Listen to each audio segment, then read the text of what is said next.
Sorry, वो बहुत भावुक हो गई। माता रानी ने तुझे ठीक कर दिया। पता नहीं, तुझे देखा मैं बहुत खुश हो गई। मेरे दिल ने कहा कि मैं तुझे गले लगाती हूँ।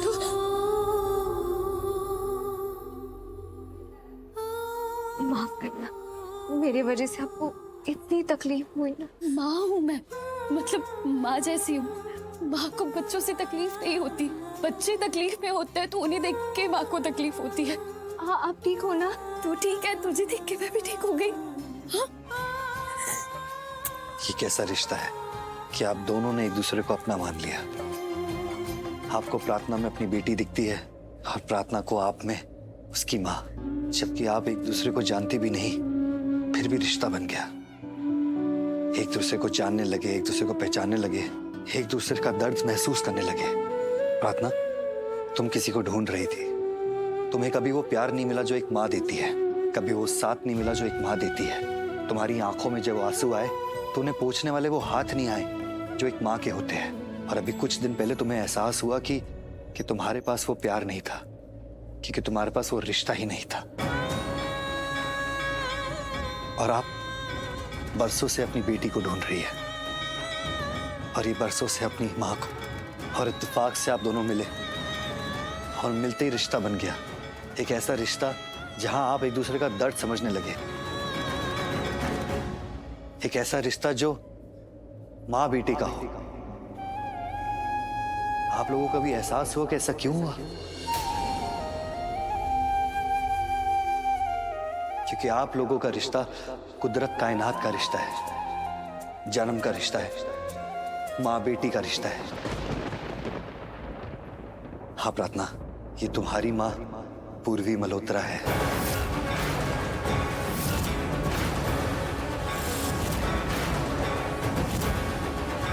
तुम्हारी अपनी माँ, जो आज तुम्हारे सामने खड़ी है।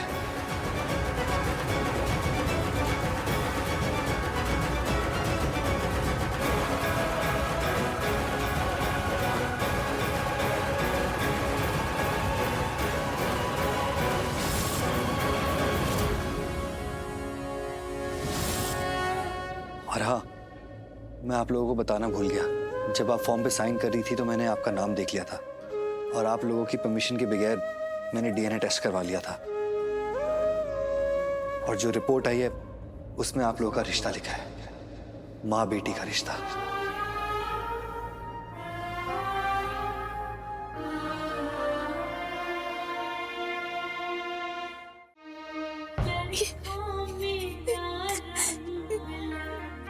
मेरी बेटी, मेरी बेटी,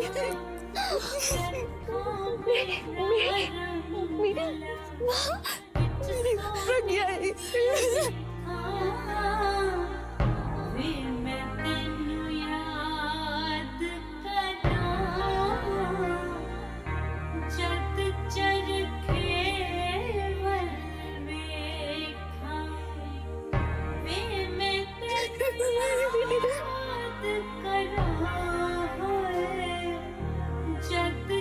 प्रज्ञा मेरी बेटी, वो पैदा नहीं हुई थी उससे पहले मैंने उसका नाम प्रज्ञा रख दिया था। आपने मुझे बताया था कि बेटी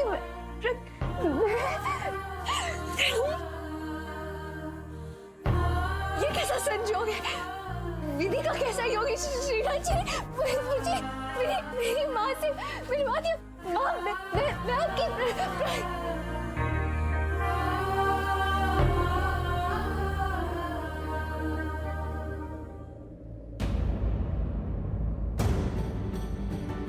ये सीनियर सिस्टर, इन्होंने हॉस्पिटल के रूल्स तोड़कर डीएनए टेस्ट करवाने में मेरी मदद की थी।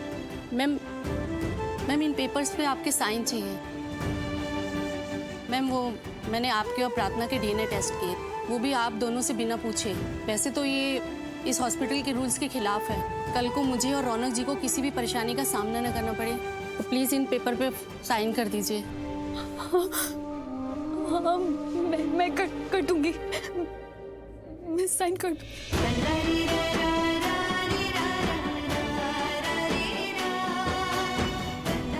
मैं आती हूँ। मैं प्रज्ञा, अंजलि कैसे ठीक है तू? ये पट्टी है, इतने सारे चोट, इतने घाव। नहीं रौनक, तू ठीक नहीं है बेटा।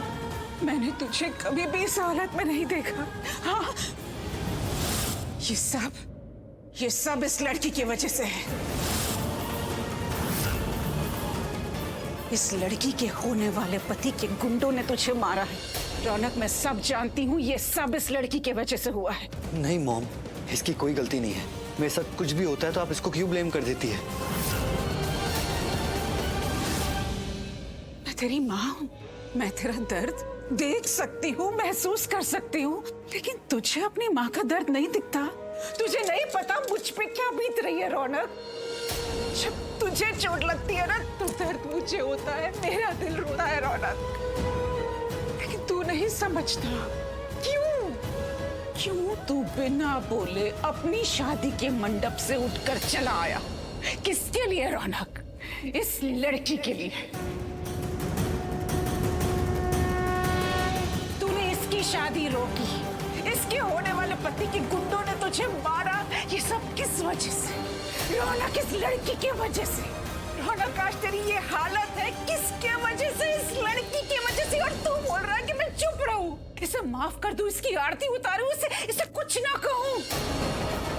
रौनक, क्यों हमेशा प्रार्थना प्रार्थना प्रार्थना? मैं तेरी माँ हूं, मेरे लिए कोई फीलिंग्स नहीं है। माफ कर दीजिए। Shut up!